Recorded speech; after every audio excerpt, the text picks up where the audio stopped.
It's all about understanding reciprocity, and the more value that you create for somebody, if you can actually hit that apex to where you've created so much value for them, they feel reciprocity. They're going to end up buying from you. At least that's my motto. To where I don't just want to be that guy pounding the sales. Welcome to Short Term Rental Solutions, a show for hosts and property managers looking to overcome obstacles, maximize revenue, and optimize their short term rental business by learning from the innovators who are designing the solutions that are shaping our industry.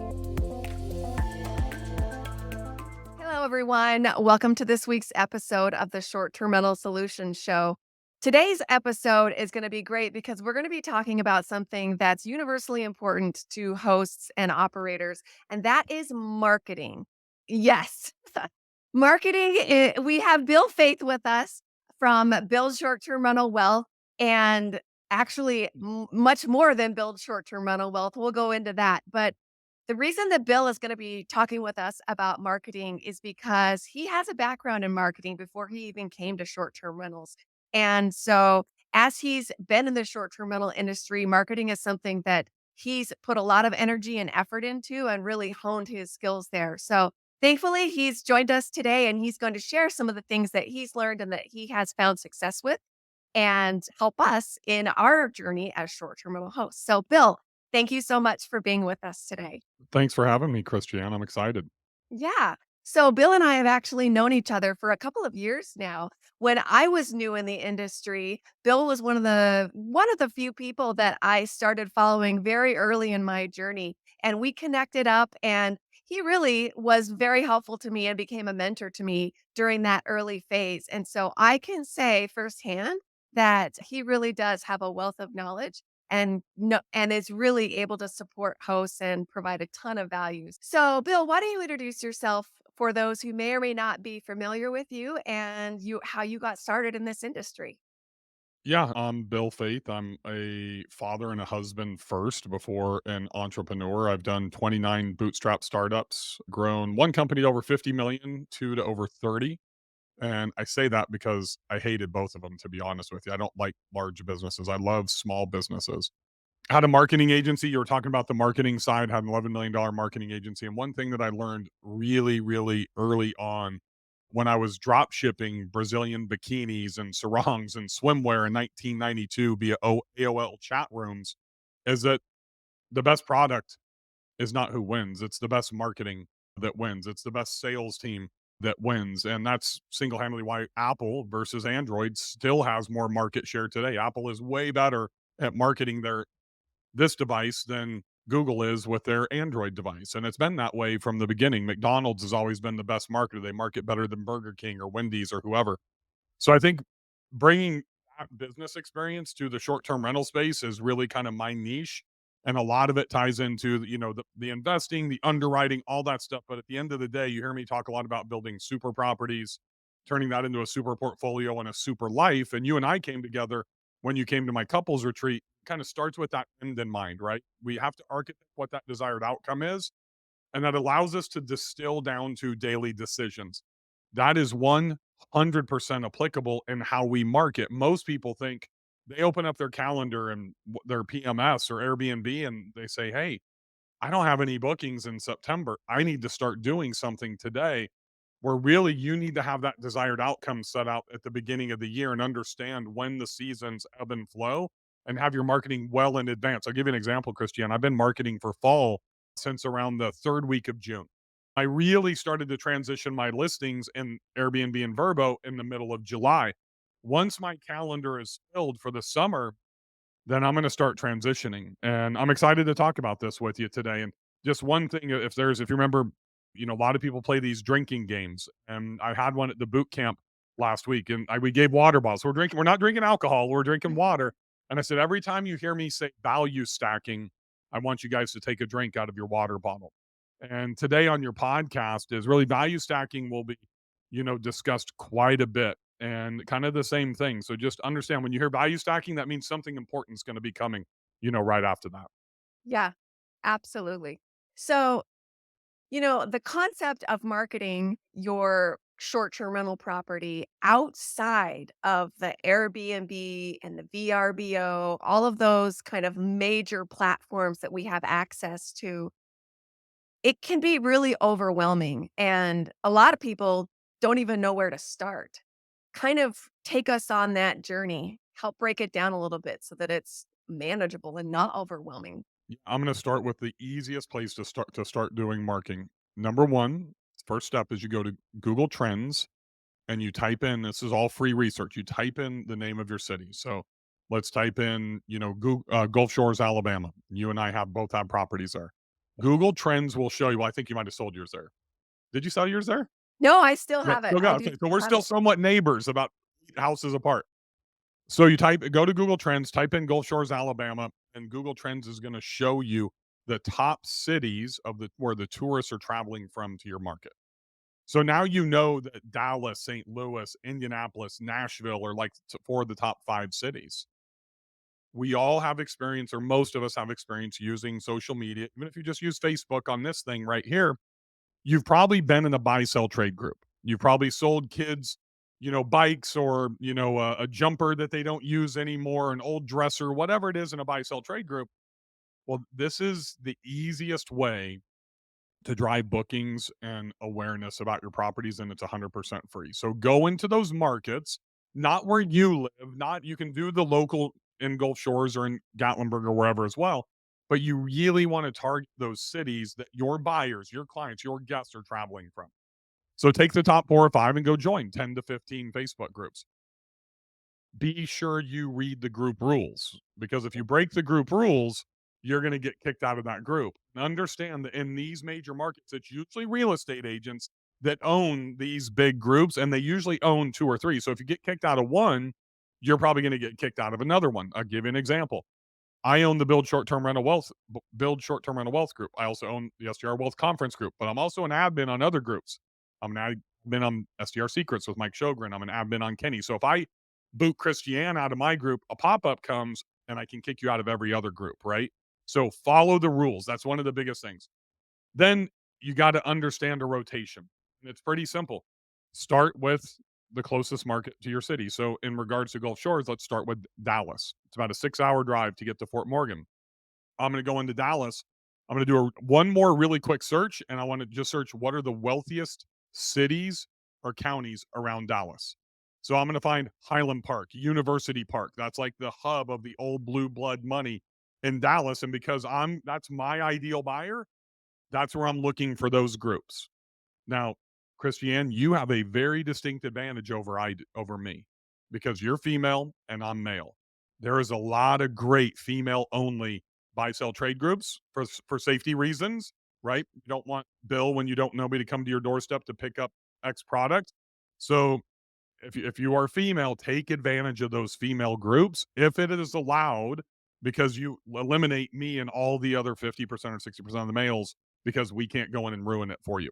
And I also believe that you will have more trust built in inside of that group than in a general group posting with everybody inside of it. So for me, organically, it's the number one place that I've driven the most revenue.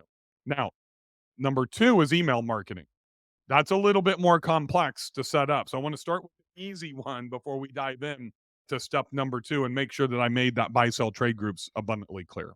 Yeah, yeah. So the buy sell trade groups, just exactly like you said, I think that there's like once you're in those groups though, you don't want to be spammy. I Correct. mean, there's definitely an etiquette and a way to be effective in those groups.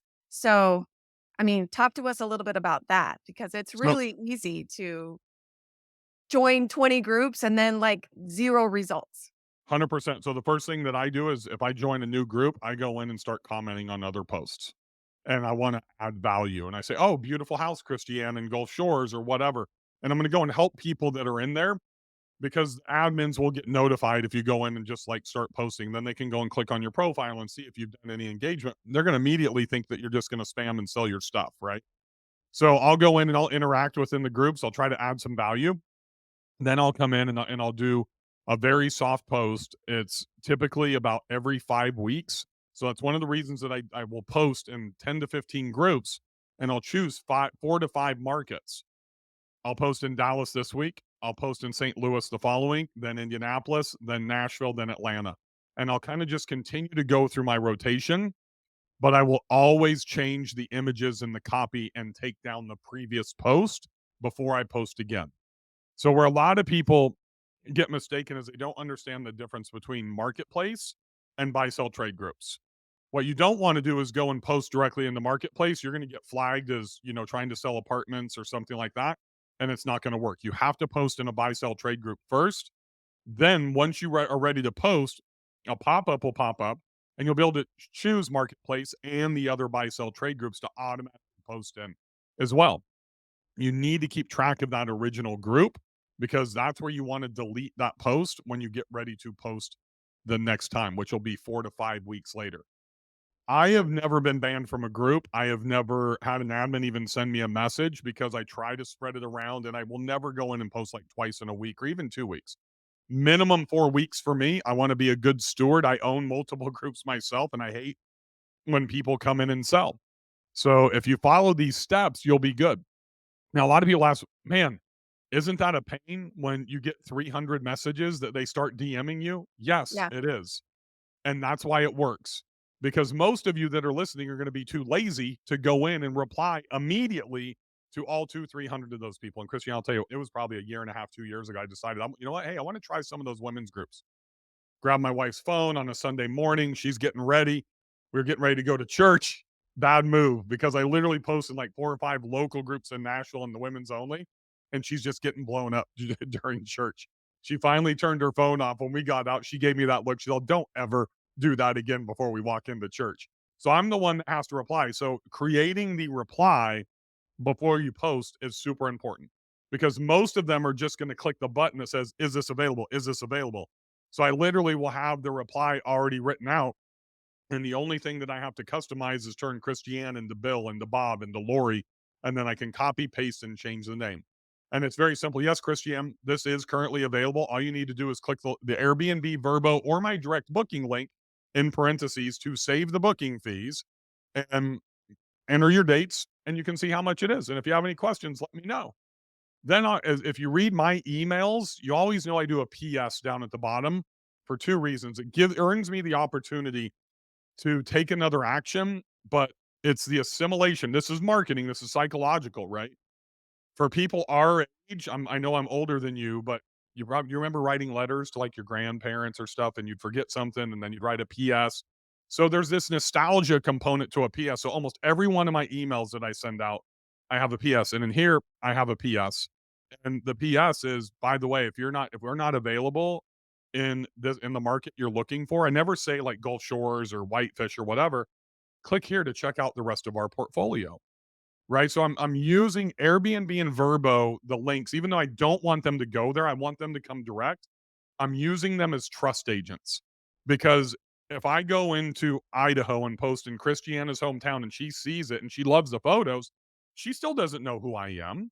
We have no relationship. So she doesn't know if I'm the night stalker or if I'm a pastor or whatever that is. I need Airbnb and Verbo to give me those trust agents to help Christiane build a little bit in trust before she would even consider booking direct. And I'll tell you, most people go and book on their platform of choice. The first time they will very rarely go in and book direct. But what happens is if I start a conversation with them, then I can click on their profile. And if I think I'm in the sales process with them, this is kind of step number 2, and they're really interested and they're asking questions and they live someplace, and I can go in and see if I have any mutual connections or mutual friends with them. And it's interesting because I have a lot of like limousine company friends and stuff that are all over the country. It's like Dallas is an example. One of my best friends there and a good client lives in Highland Park. So he's in that circle. And I got a couple of bookings because I followed that process and we had mutual connections. And I said, "Hey, Lori, I see that you're good friends with Eric Devlin that owns Premier of Dallas." "Oh my gosh, yeah. How do you know Eric?" "Well, he was a client, good friend. I was at his wedding in Cabo a few years ago." Now the defense mechanism of me being a scammer, the wall has just gone down. And it's like, oh my God, if they trust Eric, they're gonna trust me. Absolutely. Absolutely. That's great. That's great. Okay. So there's a solid, first steps and kind of roadmap for getting into these buy sell trade groups and how you can really be a good active trustworthy participant. So now this email marketing, which is like kind of another level up. Is that just marketing to past guests that you've had? Is that primarily what it is, or does it go beyond that? It's way beyond that. I mean, so I think there's beginner, and then there's intermediate, and there's expert. And I'm gonna jump forward to the expert real quick. You weren't at our last mastermind in the OBX at Manisha's places, but one of the topics of discussion, I brought in a social media expert, very good friend of mine I've known for 8 years, Dave Gambrill. And we were up there talking, and I introduced something, and he was like, "Oh my god, that is so genius." So you remember when back when we used to fly, and you'd open up the magazine, and way before COVID, right? And you'd see the top 10 steakhouses in the country, or the top 10 plastic surgeons, or the top 10 dentists, or whatever. Well, that's all paid placement. And back in the day, in like American Airlines, it was like $1,500 per, and you would see literally 10 of them listed on a page, and there would be like 3 or 4 pages of them. And typically, like the steakhouses, they were all never any good anyways. They were just paying for marketing. But they got a lot of people psychologically when you're in the magazine and it says top 10 in the country, there's this psychological component that, wow, these are, and if you're not like a steakhouse guy like me, you don't know. So, one of the things that we did at the OBX is I advised people there in their markets in Gatlinburg and Broken Bow and Boise and Whitefish, wherever, go buy Whitefish Airbnbs or whitefishbnb.com or whitefishstrs.com or best of, Montana, all these different types of things. And I'll bet there was 50 or 60 domain names that were purchased that day. Because then you can go to like Market My STR, lead pages, unbounce, whatever, and really quickly spin up a page and market that. And who's going to be at the top? Your property is, right? And then you could even charge other properties to be on the list to pay for your advertising dollars. So this is expert stuff. So really what happens is when you look at this, if you're going to spend $1,000 a month on advertising and you're going to be number one and you're not 10, you just need those other nine to spend $115 a month with you to pay for your advertising. So that's like the expert level stuff. And then you go run Facebook ads to those buyer personas in the same markets that we just talked about. You use that Google Trends or identify on your own bookings where your guests are coming from into that market, or just go to the Chamber of Commerce or the Convention and Visitors Bureau, and they have all that data. Specifically, the CVBs have all that data in every single market. And nobody talks about going to the Convention and Visitors Bureau, but when they're selling these large meetings, events to meeting planners to business corporations, they have it all, and they'll give a lot of it to you without being a member, but you have to become a member to get the really good stuff. So that's kind of that combines Facebook ads, it combines building out a website, a little bit of SEO, all that type of stuff. It's not hard. It just takes time and know-how to be able to do it. Most people, you could Google this and figure it out probably in 30 minutes, but it's just the thing that you probably know about me is I will do the stuff that other people are unwilling to do, and that's what makes me better than them because I'm willing to take that 2 extra steps as opposed to stop when I get tired or when something gets challenging. And many times I don't know the answers just like everybody else, but I'm resourceful enough to go find somebody that knows how to do that, right? Because if I see the value in it. So it's kind of the beginner and getting up to the expert side. In the middle is email marketing. And step 1, Arthur Kolker, if you're listening, you owe me already about $50,000 in commission, so hopefully I'll see you I in a know what conference you're this gonna fall, say. is stay fi. You have 1 booker, doesn't matter if your property sleeps 14 or if it's a 1 bedroom or a studio that sleeps 1 person. There's 1 person that books on Airbnb. There's 1 person that books on Vrbo or direct bookings. So you can build your email list on the slow road to China, as my mom would say, or you can implement StayFi and require everybody that stays in your property. So my average occupancy is 12 in my properties, right? So that means I can build my email list in theory 11 times faster than if I was just getting the booker's email. So I use StayFi in every one of my properties. So that way I can grow my email list faster because the number one asset that we as business owners own is our email list. It's only the number one asset if you utilize it. And most small businesses do not utilize your email list. I just had a boot camp and I spent the better part of 3 or 4 hours going through and teaching them not only how to execute email, create the email list, then what to write. And a lot of people get blocked about what to write. And I'll just kind of take a couple of minutes to give you the series really quick. And the Cliff Notes version, number one is what we call the indoctrination email. It's what Christiane had me do, and probably every guest at the very beginning, to make that connection with you, the listener, and let's introduce ourselves. I'm hey, this is Bill. Thank you so much for staying with us. I was your host. This is our favorite place. We're glad that you loved it. Thanks for the 5-star review. This is what our kids like. I'm married. I own these businesses. We have 2 kids. We're into soccer. Blah blah blah. It's that indoctrination to where you're taking their great stay and they see you as a host, and then you're personalizing that even more. And that's not just for, hosts. Large businesses do this because they know the value of that personalization. Then number 2, send out an email, 10 days after that, and let them know that, hey, you appreciated them so much. You want to tell them thank you with gratitude, give them a 10% discount to book in the next 7 days. Not to like carry for the next 90 or 100 days and the next 7 days. Urgency and exclusivity is critical.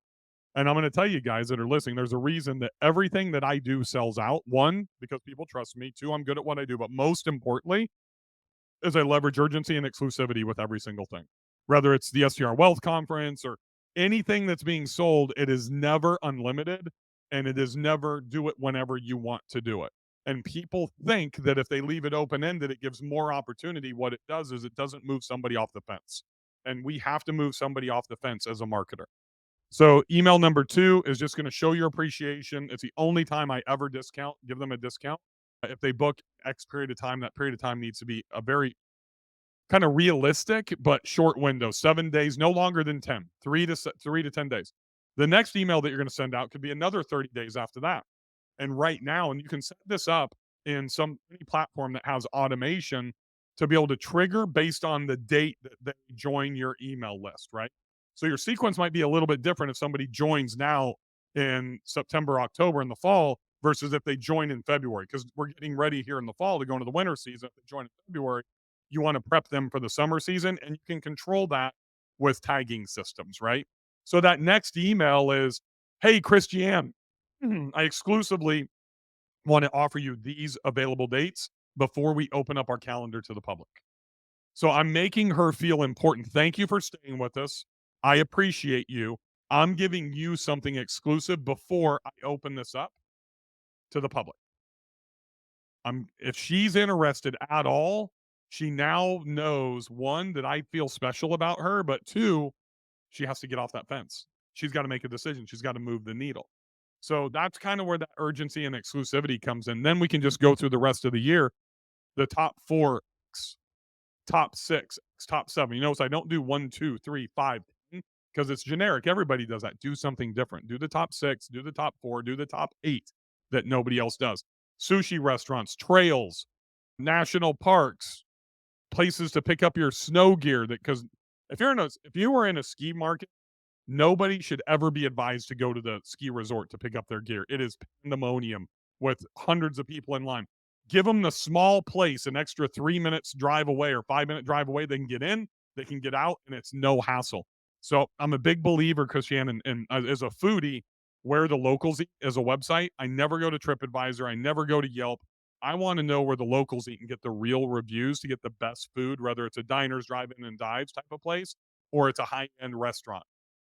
Be where the locals eat for your guests and put that in the emails. You literally could send 5 to 10 emails in a year that provides value for your potential guests, and they're going to continue to read your emails. What happens is when you start using social media, you start using emails and you sell, sell, sell, sell, sell, then people stop, stop, stop, stop, stop, and they unsubscribe or they just stop opening. The worst thing for us is people that are using emails for them to just stop opening, because that dissipates our open rate and it lowers our sender score. So create value and leverage that PS down at the bottom for a very soft sell, no more than one every 3 emails that you send out. So I send out an average of 2 emails a week to you guys if you're on my email list. I typically will not sell anything unless I've sent 3 to 4 value proposition emails. And if I go through a phase of selling something, then and I send out 3 or 4 emails in a row, then I've got to triple. I've got to go like 10 or 15 emails after that to re-earn that value, re-earn that trust back. Gary Vaynerchuk has a book, Jab, Jab, Jab, Right Hook.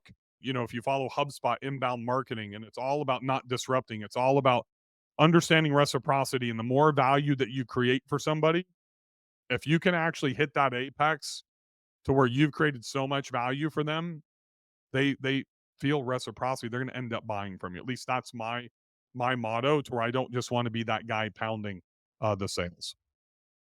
Yeah, that's great. Well, and this really has become the foundation of, you know, what you have built with Market My STR, because there's so many different aspects and things that we can do. And a lot of hosts are time crunched.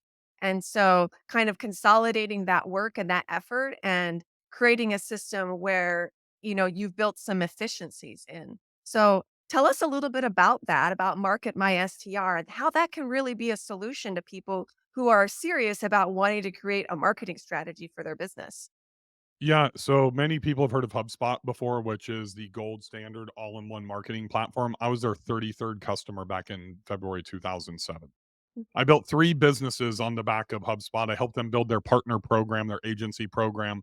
If anybody's been to their Mega Inbound conference, I helped plan the first 2 with them. I was pretty ingrained. I was bleeding orange for the better part of 7 or 8 years and built 3 huge businesses with them. And I loved HubSpot, but I ended up leaving because they just once they went public, they got way too expensive. And I was spending like $4,300 a month on HubSpot for my last business. So, like many other people, I'm using MailChimp for email. I'm using Simple Texting for texting. I'm using Lead Pages to build out my sales pages for the compression events and the concerts and all that type of stuff, and my direct booking sites, because you can't just have one website. We can get into that later. But and then I'm doing social media, and I was had a social media platform, and the social media platform alone was 200 bucks a month. Simple texting was $99 a month. I'm spending almost 300 because of the size of my email list with Mailchimp and ActiveCampaign. I didn't have live chat on my website. I had a CRM. Salesforce starts at about $129 a month. You can do something cheaper at $45 a month. And I was in Mississippi at a travel soccer tournament with my oldest daughter, and I would talk to this guy named Scott. His daughter was the best field player. My daughter was a keeper, and we were chatting. And I knew he was in marketing. But it was really the first time that we just started chatting. And he said, "Yeah, I'm building out this SaaS software for Grant Cardone's coaching program." And I'm like, "Okay, what is it?" He got my attention because I have a relationship with Grant. And long story short, he's like, "I can do the same thing for your STR people." I said, "Okay, well, how much is it?"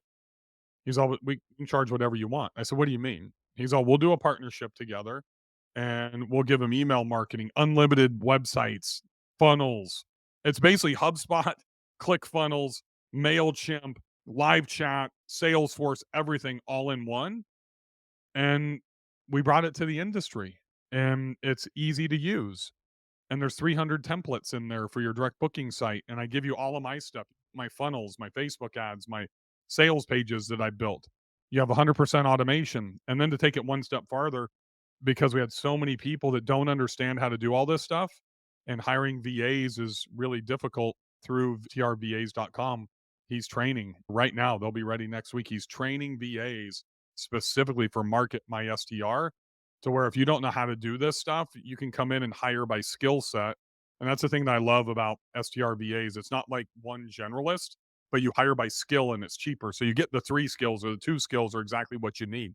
But essentially what Market My SDR has done, Christiane, is it's saving me. I'm on the 299 a month plan. I pay for it, and it's got more robust capabilities, and I was spending over $4,000 with HubSpot.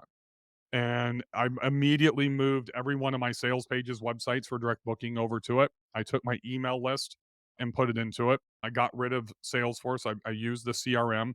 So what happens now is, like, when a guest, as an example, checks out, I have this whole guest transition that I teach. And when the guest checks out, it immediately goes into a text follow up at 4 o'clock, then into an email funnel. Now I can combine video, emails, and text into a funnel. I couldn't do that before when I have multiple platforms trying to seam them together.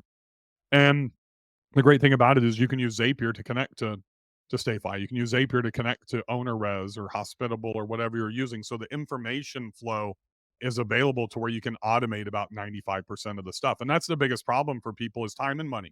How much does it cost? Well, this is ridiculously low priced. And what about the time? Well, if you're going to do all, if you want to do like everything on your own, like I do, I mean, I've got a VA. I just hired a social media and brand manager last week, but before it was just me. I spend about 7 to 10 hours a week. And the two things that I do most is it's about 90% marketing and 10% pricing optimization. Well, yeah. I mean, it's all about keeping that calendar full. And I know you really not only, I mean, we've, our primary conversation here has been about marketing platform, but you're also very passionate about optimizing your listing within those platforms so that, when people are scrolling through, you get found, which, has a huge impact also on the marketing and the success of your listing. Yeah, I mean, I still do the majority of my bookings still come through OTAs. I'm about 41% direct booking. And a lot of people, are like, "Oh my god, you gotta push direct bookings, direct bookings, direct bookings." I disagree 1,000%. What we need to push is for the guest, your potential customer to book where they're the most comfortable, right? If you try to force somebody to come to your direct booking site and you don't give them an option to go where they're comfortable, we all know there's Vrbo people and Airbnb people. Right? And if they're not a direct booking person because they don't feel confident, just it doesn't matter if they know you or not, let them push them where they want to go. That's the biggest misconception I see in our industry that ever this whole direct booking initiative. It's BS. If you want to do it right, do great marketing, benefit your customer, your guest, and let them go where they want to go. Give them the option. I mean, if I tell Christiane, "Hey, I'm gonna meet you in Orlando at VRMA," or I think it's in Orlando, and, "Hey, but you have to fly Frontier Airlines." She's like, "I'm not flying Frontier. I'm gonna fly whatever. I'm more comfortable on American or United or whatever." It's the exact same thing that you're trying to do to your guests to force them to go and book direct. So it should be part of your strategy, but it should not be the end all be all. Yep. Yep. Thank you so much, Bill. A ton of value here. I think that, there's lots of different things that people can do, actionable steps, break it all down. Tell us, I mean, I'll tell you, everybody who's listening to this episode or watching on YouTube, this is only scratching the smallest surface of what Bill knows and the value that he brings. There's so many ways in which he can help people who are interested in this industry and are wanting to either level up from where they currently are or even just get started. So, Bill, how can people find you? I mean, BillFaith.com, BillFaith73 on Instagram, BFaith, almost every other platform, TikTok, Facebook, but really build STR Wealth, build short-term rental wealth. The website, 30,000 person Facebook group. There's YouTube channels, everything. Christiane, I pride myself, at least from the coaches and influencers. I don't like that word, but I try to be the most accessible and, to help as much as we can. I will tell you, I'll just reiterate at the very beginning, there is a lot that goes into building a super property. But one of the issues that a lot of you have is you're investing into high-end design, you're investing into location, proximity, views, all the right stuff, but you're not doing a good enough job with your marketing. And if your customers don't see it in your mind's eye the way that you visualize it, your photos aren't strong enough. You're not putting it on Instagram, you're not putting it on Pinterest, you're not emailing it, then it doesn't do any good.